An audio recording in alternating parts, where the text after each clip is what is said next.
Welcome to Shiloh Ranch, whether you're in person, whether you're online. If you're online, we got some cool stuff coming. We're excited to show you. If you're in person, also got some good stuff coming. Got good announcements. It feels like we're getting over the hump of the craziness of the summer. I hope that we're sort of settling back in, starting to feel like that we can, maybe we're not out of the crazy, but we can at least see the light at the end of the tunnel. Let me just tell you, my name is Jordan Weaver, and as the pastor at Shiloh, one of my biggest fears as a leader, having grown up in church probably really made this worse, was that if we're not careful, what happens with people is we tend to sort of gradually melt into a routine. That as a church, that can mean so many different things. But to me, what it means is a community that shares this core value, these core beliefs, and we try to demonstrate these in an effort as we're following Jesus to bring people in. But as people, we can gradually move to where we no longer speak the language of the world. We just use our own little words and our own little phrases, and we sing our own little songs. And so just know that I'm always asking, I'm like, God, please shake things up, like wiggle us around, move us around a little bit. And so I want to warn you that this week, watching this sermon is a gamble. It's a gamble in this regard. I have asked God and said, God, please speak to us in a way that we can't ignore. And so one of two things. If God were to speak to you through this sermon, wherever you're watching, whether you're here, whether you're gone, here's the gamble, is that if God were to speak to you and show you something about your own life, then you've got two choices. You can either begin to move towards what you see God saying in the Word, or you can intentionally avoid it or ignore it. But if God shows you something, the problem is it's really hard to unsee it. It's really hard to unknow something, and that's exactly what I've prayed for. So we're going to start in the story of the Good Samaritan, John 10, and it's like 6 verses, and they're long verses, so it'll take me a minute. But here's what I want you to understand, is that Jesus is reestablishing what it means to be neighbors. He is reestablishing what it means to be interactive with people who don't look like us or don't think like us. It seems like a very topical idea or a very necessary parable for 2020. Let's start with this. John chapter 10, verse 30. What they want to know is, Jesus, who can we be bad to? Who can we ignore? Who can we hate? And Jesus says, okay, let me say it this way. A man was going down from Jerusalem to Jericho when he was attacked by robbers. Can I put that in 2020? A man was walking through downtown Portland when he was attacked by robbers. They stripped away his clothes. They beat him. They went away, leaving him half dead. A priest happened to be going down the same road. When he saw the man, he passed by on the other side. So too a Levite, when he came to the place and saw him, passed by on the other side. Verse 33, but a Samaritan, now keep in mind a Samaritan was a lesser than. A Samaritan was half Israelite, half Gentile. They were not this loved or accepted group of people. And Jesus specifically causes the Samaritan to be the focus of this parable. But a Samaritan, as he traveled, came where the man was, and when he saw him, took pity on him. When he went to him and bandaged his wounds, pouring on oil and wine. He went to him and bandaged his wounds, pouring on oil and wine. Then he put the man on his own donkey, brought him to an inn, and took care of him. Verse 35, the next day he took out 2 denarii, gave it to the innkeeper. Look after him, he said, and when I return, I'll reimburse you for any expense you may have. So what we're looking at is this, and if you're thinking, that sounds like Powell, Butte, I will say this. Powell, Butte has a really rich history and a really rich culture of being neighborly and taking care of each other. You know, Leif Gilbertson and I have told the story where we rolled a cow over in a pasture. I was driving by, saw Leif, helped him roll the cow over, and I go, hey, how old's that cow? And he goes, oh, I don't know, it's not my cow. We've got a good history of seeing someone in need and helping, but Jesus is specifically telling a different kind of a story. He's talking about an interaction with people that are not on the same team. He's talking about an interaction with people that are not necessarily from the same tribe or from the same culture. And so if you're saying, well, I'm very neighborly, I help people out, it's less about how you would treat the person that lives next to you. It's more about how do we interact with people even that we disagree with or that we don't look like. One of the things that when I was young, I heard a guy say, rodeo people are funny because in the rodeo world, that's our sport, it's our thing, right? And every now and then we forget that on the scope of the globe, rodeo is kind of just a small little piece of it. The rest of the world doesn't really know that much about rodeo. But every now and then in an interview, you hear a guy that kind of loses perspective on the fact that he's a part of a little bitty sport in a little bitty corner of the world. I remember hearing this, ready? Well, an interview, a big accomplishment, just had, some big success. Tell us about the run. And you go, I'm not going to quote him because he's not a bad person, but he said, big players make big plays on big days. And that's kind of the basis of where we're going to go. Because in reality, 20 years later, it's not like you cured cancer. You captured a little baby animal and you tied him up really fast, and big players, big play. Let's try to understand what Jesus is saying, not about the big players and the big moments and the big larger than life, the stage, the atmosphere, the climbing up the social ladder. There's so much that we have to understand that is revealed in the story of the Good Samaritan. Normally I would say we've got 3 points. We don't have 3 points. We've got 3 sections. There's 3 sections to this sermon. And the first section is going to be people that we need. The second section is going to be people that need us. And then the third section is contributors and consumers. People we need, people that need us, contributors, consumers. So one of the things about the big players make big plays on big days, we love sports. And the reason that we love sports and the reason that you find yourself jumping off the couch when your team has some big play is because in any story, this is what makes storytellers so much fun to be around, that if you're a really good storyteller, if somebody's telling you this story, you feel like you're there. You feel like you're in it. You feel like you're attached to one of the characters, and that's what stories do to people. They draw us in. So especially when you've got a team that you're rooting for, you don't feel like you're sitting on a couch watching people that you'll never meet, people that don't care about you, people that are making so much money. There's no relationship. There's no interaction. We forget all that. Why? Because there are people that we need. We need to see them do well, because if we can see big players making big plays on big days, we somehow attach ourselves to that. We don't feel like they won. What do we say? We won. Hey, how'd the game go? Great, we won. You did? I'm as bad about it as anybody. I'm a Cowboys fan. I don't have to tell you how we are. We won. We lost. Why do we get this way? We get this way, why? Because we want something that elevates us. We want to be a part of something that pulls us up. We want to be around things that brings us out of where we are and brings us to where we want to go. And so when we see somebody overcoming the odds, we love it so much. Why? Because we've seen our own life performances. And the truth is, big players may do a lot of things on big days, but the average people screw up a lot. We forget that the guy who comes in off the bench in a basketball game usually misses the buzzer beater. But we're so geared towards like, it's going to go in. Why? Because it just should.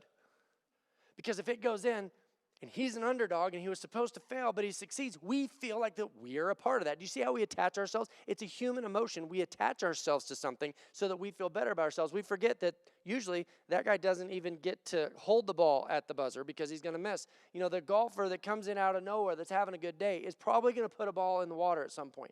The quarterback that comes in and covers for the star quarterback that's gone down, he's probably going to throw interceptions. Why? Because that is common, that is ordinary, and we love feeling attached to things that are rare. We want to attach ourselves to things that are special and that make us feel special. We want to feel attached to things that are going up, and we want to feel distant from things that are going down. We don't like being a part of the story of someone who's losing. That's why when professional sports teams are losing, they have trouble selling tickets. Why? People don't like to feel connected to something that's dragging them down. So I want to go back to last week real quick when Nathanael in John chapter 1 verse 46 says, Nazareth, can anything good come from Nazareth? We go, I hope that's not true, because that would attach us to a group of people that we don't want to be attached to. We are at our own expense attaching ourselves to sort of something that's common and ordinary and lesser. And what we really wanted is something that's so impressive that it drags us back to something better than what we have. I think you're with me. I think you're tracking. Important people in big moments elevate us with them. We feel connected to it. And that is why the exact opposite is true with things that are common or that are ordinary. If you've got any empathy whatsoever, if you have an ounce of sympathy in your body anywhere, which I'm getting better at, I'm getting closer, kids helped, then when you see someone who's hurting and who's struggling and who's having a hard time, you feel some of that misery also. In the same way that somebody having a great time pulls you up, somebody who's struggling pulls you down. Why? Because as people, we're more connected than we want to admit or that we want to believe. We are connected to the plight of humanity. That's why when something is poor or ordinary or common, it's like they're fighting an uphill battle to even feel connections. In 2020, and maybe every year, maybe this is just humanity, maybe going all the way back to the beginning. As a result, people become transactional in their relationships. And let me explain what I'm talking about. That we want to be valued by people that we see as valuable. We want praise from people that we think are praiseworthy. We want important people to notice us and to take note. And so it becomes transactional. I'll follow you. I'll be loyal to you. I'll be a good friend. I'll come pick you up in the middle of the night. You know, we all know people like this. Like the one person who's constantly serving, and it's a give and take, and they like to feel connected to the success of the person. And it turns into, I don't know a better way to say it, but it's like it turns into climbing a social ladder. Some are worse than others, and I'm not saying every person does this. Every person is prone to it. Every person is capable of it. But in some people, it's more noticeable than others. Social ladder climbing, where we're always trying to better our position and feel more successful or more wealthy or prettier or younger or whatever it is. We try to feel those feelings by attaching ourselves to people that have those things. So those are people that we need. We are all aware. You ever had that moment where you meet a celebrity? Something you've only seen on TV, and it's kind of like this larger-than-life moment. There's a draw to it. Okay, point number two. Not point number two, category number two. People who need us. I feel like God spoke something to me this week, and I need to be clear that I don't say those words very often. I try to go to the Word. I try to express the Word the best that I can, and I'm aware of the fact that we read 7 verses in the opener, and it's just kind of been me since. We're going to get back to the story of the Good Samaritan, but I have to clarify what I feel like God spoke to me this week, and that is this, that if the church is guilty of social ladder climbing, this might be, not Shiloh Ranch, I'm saying the church in general, that if we're not careful, that the way that people can try to climb social ladders, churches can climb social ladders. We need more money, we need more people, we need more visibility, we need more power. And I feel like God said this to me this week, is that in 2020, there's a divide. And a church that has been guilty of climbing a ladder and trying to better their position might not ever recover. The big players making big plays on big days, this might be the last year of success for that mindset in a church. But, remember the second category is people who need us. Here's the second half of that, and this is the part that I got fired up about, is I felt like this is the part where God just let me see it, is that if the demand in our community, if we demand, if our value, remember I said as a church, it's like the shared core belief. If the shared core belief of Shiloh Ranch is to seek out and serve and love people who are desperate and who are in need, not people who send us this way on our social climb, people that we go this way to seek out and to find, whether it's financially, emotionally, whatever the case may be, people that are hurting, 2020 may go down in history. 2020, the year that everybody's talked about, may go down in history as one of the most significant years in the history of the church. Why? Because everywhere you look, there are people in need. Everywhere you look, there are people asking new questions, people who have lost their jobs, people who have lost their businesses, people who have lost family members. There is so much going on that God's going, if your heartbeat is to serve, welcome to the game. Welcome to the triage center. If you're really a hospital that's concerned with reaching the needs of those that are lost, look around, get to work. The field is ripe. We're in a series right now. This is the third week, and I haven't mentioned it till right now, but this is the third week of advantages that are only present in moments of desperation. That there are times where desperation brings out advantages that we wouldn't have otherwise seen. And I will say that in 2020, there are kingdom advantages in the midst of national desperation. That in your life, God wants to use you to minister and to love and to reach out, just like the Good Samaritan. We're going to get to that. But just like what the Good Samaritan did, if you're willing to see it, there are people everywhere who need you. But we are so prone to looking for people that we need, people that we want to drag us up and make us better and distract us and make us feel better about ourselves. And Jesus is going, look around. You're surrounded by people who need you. So let's get back to the story. John 10, verse 30. Says he was attacked by robbers. They stripped him of his clothes, beat him, and went away, leaving him half dead. So they took everything of value off of him. They took everything, and they left him in his humanity, lying on the side of the road, desperate for help that he could not give himself. It says a priest happened to be going down this elevated job, this elevated position, and it says that the priest Man, this is hard. It's hard to think about it this way, but that a priest sees this man and doesn't see an opportunity. He sees a liability. A priest happened to be going down the same road, and when he saw the man, it doesn't say he happened to be on the other side of the road. It says when he saw him, he saw a person he was in need. I guarantee you he's thinking about someone he needed. I need a powerful person. We need a rich new congregation member. I know what we need, a young people. We need an attractive this, and we need that, and we need this. Oh, a person in need. Oh, I don't really have enough to get involved. It says when he saw the man, he passed on the other side. So too a Levite. Surely the Levites, this family of elevated position in Israel. It says as he traveled, he came to where the man was, and when he saw him, he passed by on the other side. Now, you would think, at a glance, you would think that social ladder climbers must be at the bottom. They must only be the poor. They must only be the common or the ordinary. Those must be the people who really, try to climb the ladder. But Jesus is saying this. He's saying the people at the top are still trying to climb. The rich people, they're not happy with what they've got. They need more. The attractive and the young and the sought after and the extraordinary, those people are insecure also. They're looking for ways to improve. And it says, here comes a Samaritan. And I promise you, they're listening. They're like, oh, Jesus is about to make the Samaritan the hero of this story. They didn't want to hear something about somebody below them. Why? Because a Samaritan was the embodiment of ordinary or common. And Jesus is about to speak value through this parable to a nation of people that the Israelites wanted to avoid. Why? Because when people do well, it attaches us and it brings us up. And then when people suffer, it feels like it drags us down, and we want to avoid that. It says he came to where the man was. He saw him and he took pity on him. I will tell you this. The world that we live in will tell you this. When you go to Instagram, when you go to social media of any sort, TikTok, whatever, the world will tell you there is nothing less exciting or more common than someone with no wealth, somebody with no power, somebody who needs you at your expense. We're just wired to pursue something that could bring something back. This transactional relationship that says, I give, you give.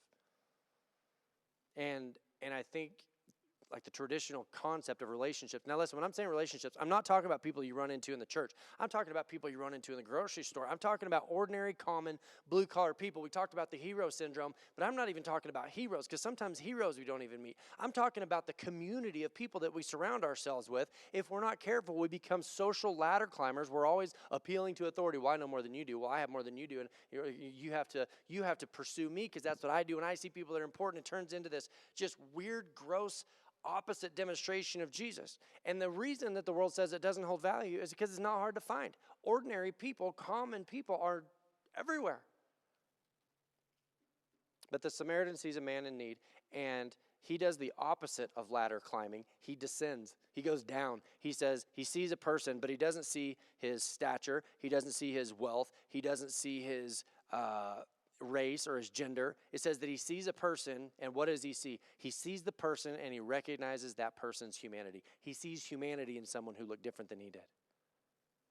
2020, I hope we're listening, is Jesus is demonstrating that someone in a lesser position is someone who's lower, someone who's already in a lesser position is lowering himself further at his own expense to save someone that he didn't even know.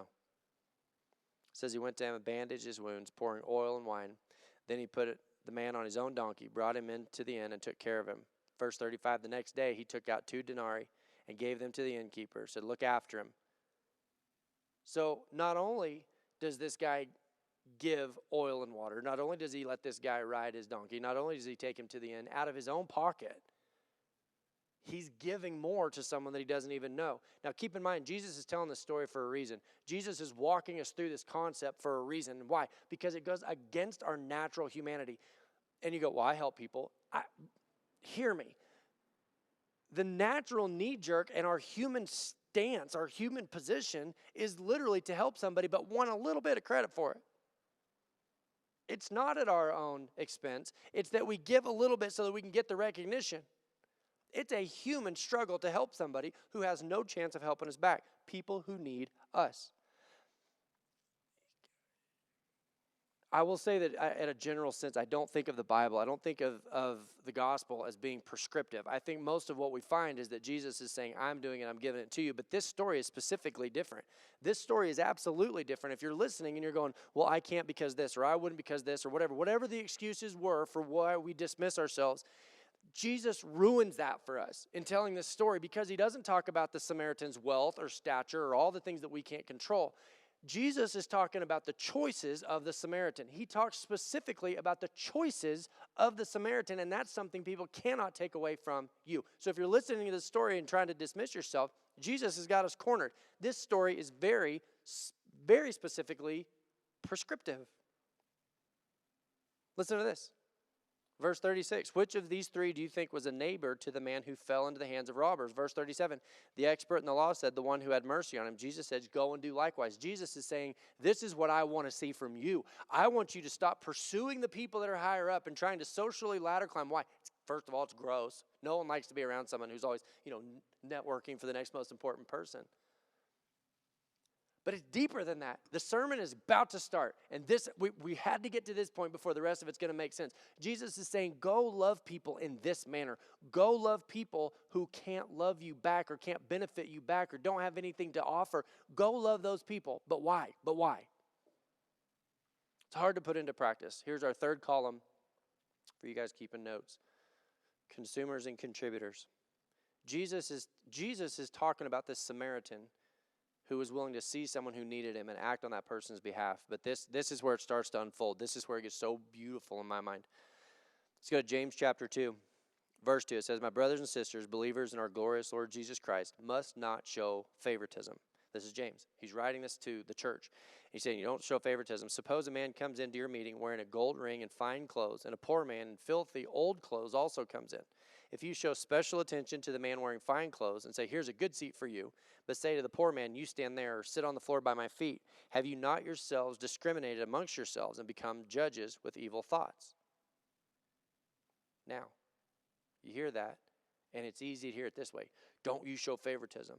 Don't you do it. That's not fair. But I think it's more than that. What that proves is that social ladder climbing has been around for a while. So if you're kind of beating yourself up like, oh, no, I do that, take heart. I think it's less of a correction. I think it's more of it's a hint to the benefit of the church. Let me explain what I'm saying. He's not saying, don't you do that, that's not right. He's saying, you're hurting yourself when you do that. By doing this, you're setting yourself up for heartache and for failure and for difficulty. You got to understand, when you are socially ladder climbing, it's hurting you. Listen to this. If you're always chasing those who you have deemed as being up and trying to disconnect yourself from those being down, then you've put yourself in bondage. You are in a consumptive relationship. You want something from somebody, and if they don't give it to you, then you're left wanting, and then you turn into a crazy person. A young person who's trying to get a foot in the door is hard to have a relationship with. An old person trying to get their foot in the door is hard. James is saying, when you do that, what you're doing is you're setting yourself up for the wrong kind of relationship. Let me explain. I'm getting ahead of myself. Verse 5. Back to James 2. Listen, my dear brothers and sisters, has not God chosen those who are poor in the eyes of the world to be rich in faith and to inherit the kingdom he promised those who love him? But you have dishonored the poor. Here's what he's saying. He's saying you're looking for important friendships. You're looking for important opportunities. You're networking. You're trying to wiggle your way to the top. And what you don't understand is that it's the poor, the common, the ordinary, the people that the world doesn't celebrate that most often, not always, most often demonstrate the heart of the kingdom. And this is not a disqualifier for the rich. It's not in there. It doesn't say that. It says you are pursuing important people who have no interest in you, and you leave yourself feeling inadequate. You're left feeling like, what's wrong with me? Why won't important people be my friend? Why won't rich people be my friend? What's wrong with me? And you feel inadequate. And James is going, look around at the people who need you. Those people love you, and there is a relationship available for you in a way that's so much more fulfilling, but you're so busy chasing people that you think are important that you're left, what? Lonely.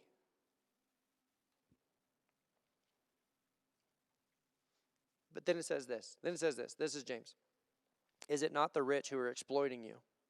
Are they not the ones dragging you into the court? Are they not the ones who are blaspheming the noble name of him to whom you belong? Part of this is the day. This is not saying that if you're rich, you're a bad person. That's not what it's saying. But it's saying you try to climb the ladder to get important friends, but they don't need you, so they treat you bad.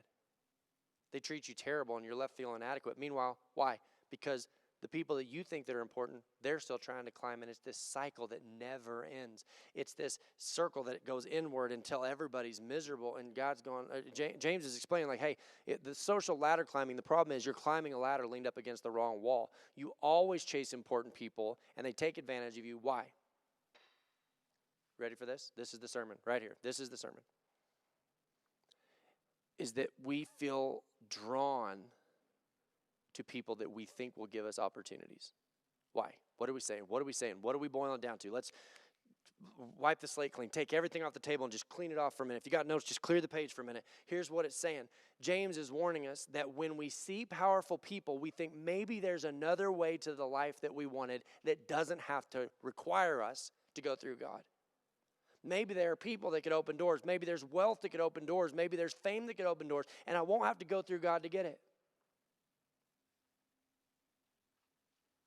There's a way to a life I want. And with just a little bit of help, I won't have to be fully reliant on God. You go back to the story of the Good Samaritan. Here's what he's saying. Sometimes it's the lowest of the people that are the most giving, that are most generous, that are the most loving. Sometimes you have the most deeply enriched, loving group of people that the world calls ordinary, but you see them as anything but. You see them as valuable. You feel loved. You feel accepted. You feel like you're a part of a community. Your self-consciousness starts to go away. Why? Because you're around people that you're contributing with, not just consuming from. You want to hear something interesting about Jesus? This is Isaiah. It's the description of Jesus back in Isaiah. It says, he grew up before him like a tender shoot and like a root out of dry ground, and he had no beauty or majesty to attract us to him. Nothing in his appearance that we should desire him. Listen, ready? He was despised and rejected by mankind, a man of suffering and familiar with pain. How could you feel like that a Jesus like that wouldn't understand your life? A Jesus that the world said was ordinary or common or not something to pursue. Jesus didn't have the appearance of someone that we needed. And yet, he went to the cross to fulfill everything that we're looking for.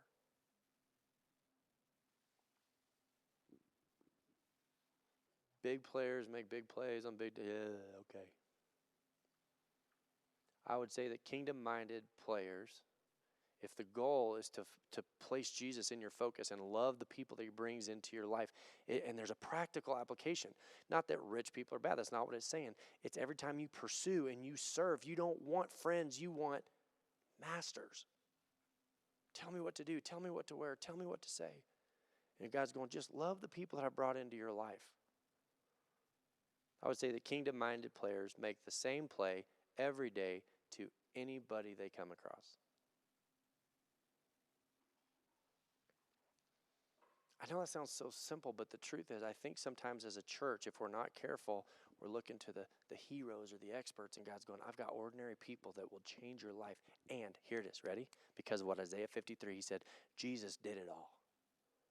Jesus opened the door to every blessing. And I'm going to tell you this, there's nothing that could stop God from getting it to you in perfect timing. God is for you. God is rooting for you. God is passionate about your life. And so when you grasp that, when that's the ladder that you climb, and you go, Jesus, I got to know you better, you have something to distribute and to hand out and to give away to the people that are around you, instead of constantly running around being a parasite and a leech and a social ladder climber that feels unloved and isolated and like you have no value in the world. God's going, I want you to have a group of people. I want you to have a group of friends where you feel loved and fulfilled, but you can't get there apart from a connection to him.